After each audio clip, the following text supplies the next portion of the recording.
Hey guys, what's up? Back with another video. This time we're going to do another classic pay-per-view review. I did one earlier with WWE Crown Jewel. So now we got this one right here. We got AEW Double or Nothing from 2019. So let's get this underway, shall we? This is AEW's first event of the very first AEW event they ever did. My second AEW review in total. So let's get this shit over with. Let's get this shit underway, shall we? We kicked off the show with SCU taking on the Strong Hearts of Shima. What was his fucking name? It was Shima, T-Bar, and Lindemann. There we go. There you go. It was a pretty good match. A pretty solid opener. It was a good way to kick off the show. SCU, not well-known stars in SCU taking on the not known tag team in Strong Hearts. It was like a showcase match for them, and it was really good stuff. Really good multi-man match, and SCU got the win, and really good stuff. Really enjoyed this match. Really good stuff. Next match, we had the women's match. Supposed to be a women's triple threat, which ends up being a fatal four-way. So we had Kylie Ray taking on Dr. Britt Baker, DMD. Taking on Nyla Rose. It's supposed to be in a triple threat match, but then Awesome Kong got added to it. The debuting Awesome Kong. It was a very pleasant surprise that Awesome Kong was debuting here. Really good, but apart from that, this match was fine. It was a fine match, but Awesome Kong didn't really do much in the match. And then she was kind of limited to the outside. Like they kept her out of the match for a little bit. Like really good offense from Britt Baker and Kylie Ray. Really liked their performance. Would have liked to see them go one-on-one. It would have been really good.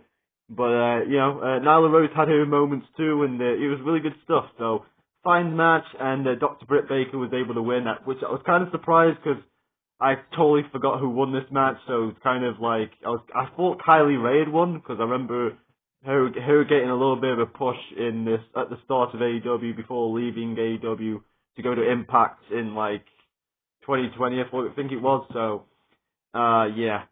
But Dr. Britt Baker won. Also, very weird to see Britt Baker as a babyface back then. Very weird seeing Dr. Britt Baker as a babyface. She kind of came off as, to me anyway, she kind of came off as a bland babyface. Kind of cool that that she was able to she was able to change her character and become the heel that she is today. Dr. Britt Baker, DMD.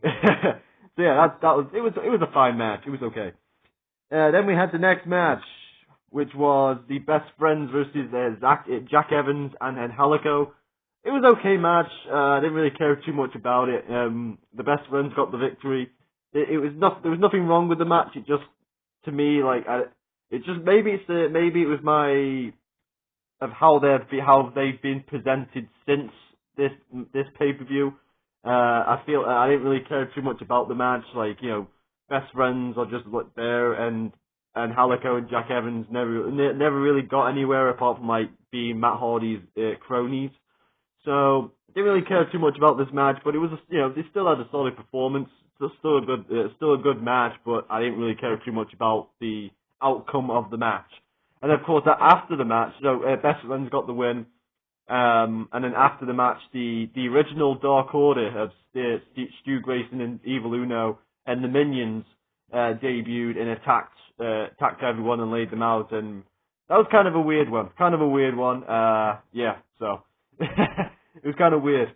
Anyway, next match we had. Let me see if I can pronounce this right. We had the women's six-woman tag team match. We had Ryo Mizunami teaming up with Riho. And teaming up with Hikaru Shida, taking on the team of Aja Kong, Yuki Sakazaki, and Emi Sakura. This was fun. This was a fun six-woman tag team match. I was kind of dreading this because it was one of the matches I kind of forgot happened. But I was actually kind of dreading it when it was announced that it was going to happen next. I was like, oh yeah, this match happened, because I totally forgot about it. And I remember when I watched it back in 2019 when this event happened, that it was kind of like I didn't know any of them, and I was kind of like, okay, this is kind of like a showcase match for them. But now that I actually know most of them from watching AEW, Dynamite, and Dark Elevation, when I used to watch Dark and Dark Elevation, I've really grown on a lot of the wrestlers, especially like Shida. I really love Shida. She's amazing. I wish they would do more with her.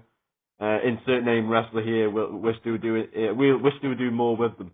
Anyway, this match was fantastic. I really like this match. A really fun showcase match for the American audience who didn't know half of the people who were in the match.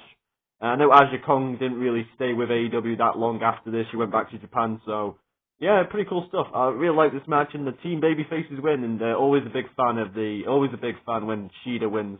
So big thumbs up to that one. Miss Double or Nothing Shida I know she wins the title like the year later after this. So Double or Nothing, Miss Double or Nothing for 2 years in a row. Hikaru Shida.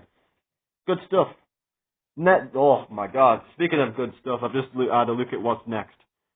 Next match on the card, we had Dustin Rhodes taking on Cody, just Cody, not Cody Rhodes, just Cody. This is when he didn't have a second name. This was fucking fantastic. This was bloody awesome, and I use that word I throw that word bloody out there because it was a bloody match. This was fantastic. I loved it. I loved every moment of it. It was, Cody and Dustin, they put on an emotional story. It was so much better than their match that they had at Fastlane in 2015 when Cody was Stardust. Bloody hell, I'll have to relive that match again one day, but bloody hell, this match blew that match out the water by a fucking mile. Great stuff. Awesome. Dustin still had it. You still got it. Chance. And bloody hell. Bloody hell. Whew, what a match that was. What a match this was. Yeah, it was really good stuff. Brandy getting ejected and being carried up the ramp by DDP. I bet DDP loved that.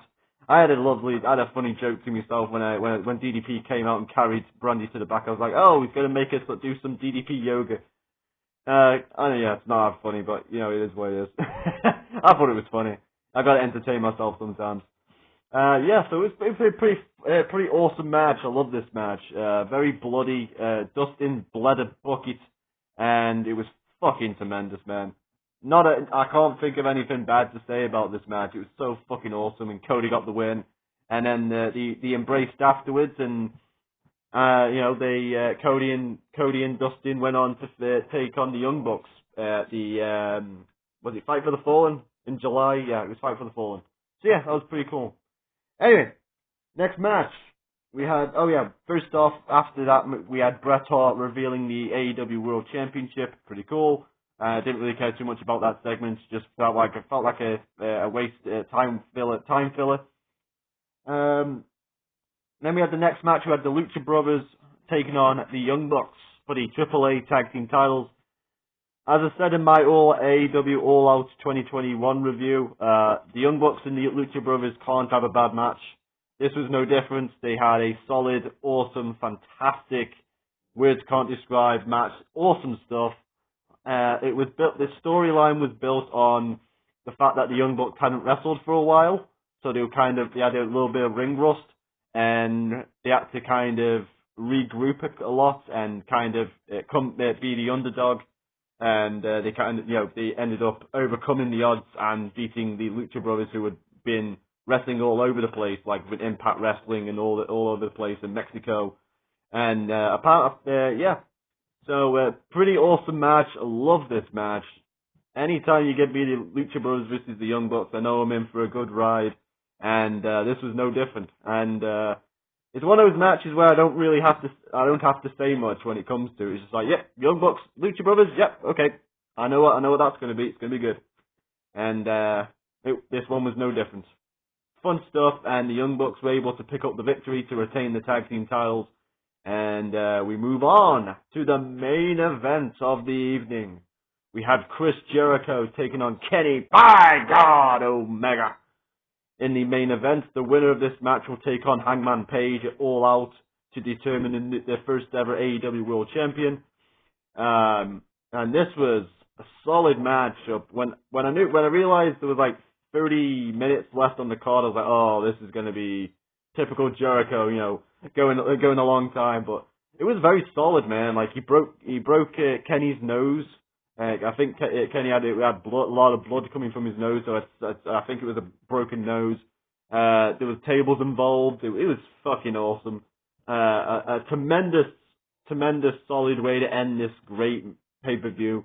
And Chris Jericho got the surprising win with his new finishing move, the debut of the Judas Effect. We knocked Kenny Omega out with the Judas Effect and pinned him. So pretty awesome stuff.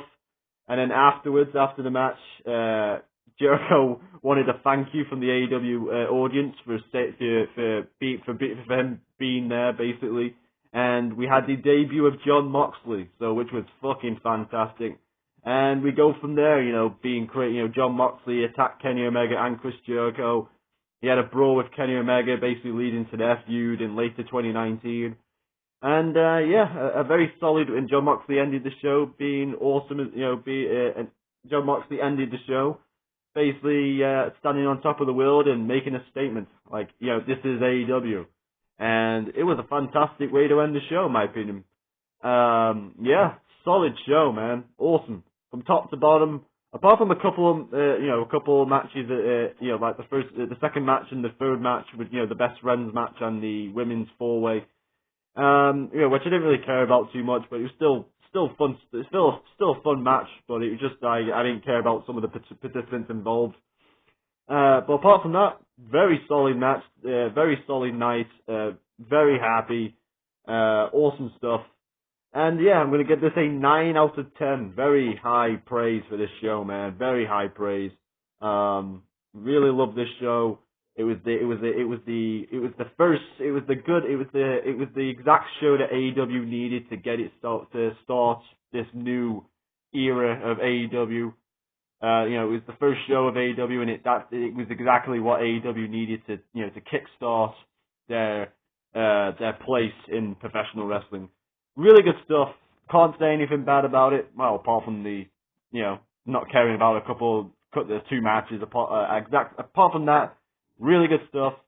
And I'm rambling now, so I'm gonna end this. So, awesome stuff. Thank you for listening, and tell me what you think in the comments. I'll see you guys in the next one. 9 out of 10. Did I say that? Yeah, I did say that. 9 out of 10. We'll see you on the next one. And I'm out!